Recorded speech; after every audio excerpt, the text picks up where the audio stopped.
Praise lord.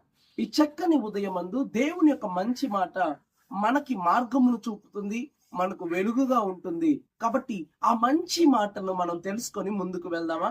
కీర్తనల గ్రంథము 91వ కీర్తన 7వ వచనం. నీ పక్కన 1000 మంది పడినను, నీ కుడి పక్కన 10,000 మంది కూలినను అపాయము నీ యొద్దకు రాదు. దేవుని యొక్క మాట సెలవిస్తుంది, అపాయము నీ యొద్దకు రాదు. నువ్వు ఏ పరిస్థితుల్లో ఉన్నా గాని, ఏ చిక్కులలో భయాలలో ఉన్నా గాని అపాయము నీ యొద్దకు రాదు. దేవుడు నీకు తోడుగా ఉన్నానని ఈ రోజు మాట్లాడుతూ ఉన్నాడు. ఇజ్రాయేలీల ప్రజలు బయల్సెఫోన్ అనే ప్రాంతంలో నిలవబడి ఉన్నారట.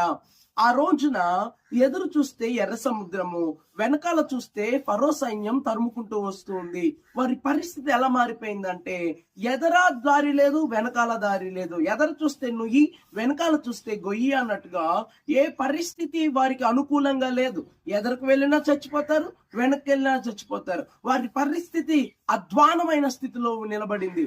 కనుక ఆ రోజున మోషే చేతులెత్తి, నా ప్రభువా నువ్వు నాకు తోడుగా ఉన్నావని దేవుని వైపు చేతులెత్తి కనులెత్తి చూశాడు. ఆ రోజున ఆ మార్గం లేని చోట దేవుడు ఇజ్రాయేలీల ఎదుట అద్భుతమును చేశాడు. ఆ ఎర్ర సముద్రాన్ని దారిగా మార్చాడు. ఈ రోజు దారు లేని పరిస్థితుల్లో నువ్వు ఉన్నావా? అపాయకరమైన పరిస్థితుల్లో ఉన్నావా? నీ కొరకు కొత్త దారి పుట్టించబోతున్నాడు నా దేవుడు. గనుక నీకు అపాయము కలుగదు.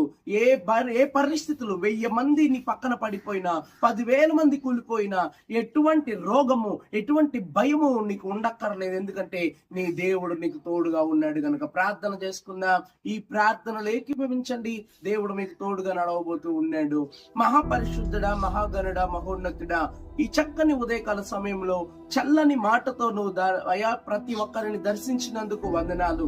నీ మాటతో మాట్లాడి ఉన్నావు. ఏ అపాయము నీకు రాదు అని మాట్లాడి ఉన్నావు. ఈరోజు అయా అపాయమైన పరిస్థితుల్లో, చిక్కులలో, ఇబ్బందుల్లో ఉన్న ప్రియ ప్రతి బిడ్డని ప్రభా నువ్వు ఇప్పుడే దర్శించండి.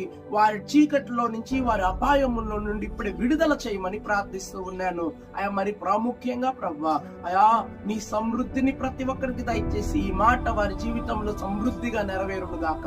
యేసు నామమున అడుగుతున్నాం తండ్రి, ఆమేన్. మరి ఈ రోజు పుట్టినరోజును, పెళ్లి రోజు జరుపుకుంటున్న వారందరికీ కూడా ప్రభు పేరిట మీ అందరిని విష్ చేస్తూ ఉన్నాను. మీ కొరకు ప్రార్థన చేస్తూ ఉన్నాను. అయా వారి యానివర్సరీ డే సమృద్ధిగా ఈ దినమందు సంతోషకరమైన ఆనందం వారికి కలుగును గాక. అలాగే పుట్టినరోజు జరుపుకుంటున్న వారు యేసు నామములో నీ దయందును, మనుషుల దయందును వర్ధిల్లుదురు గాక. ఆనందము, సంతోషము వారి జీవితంలో నిలుచును గాక. యేసు నామమును అడుగుతున్నాం తండ్రి, ఆమేన్.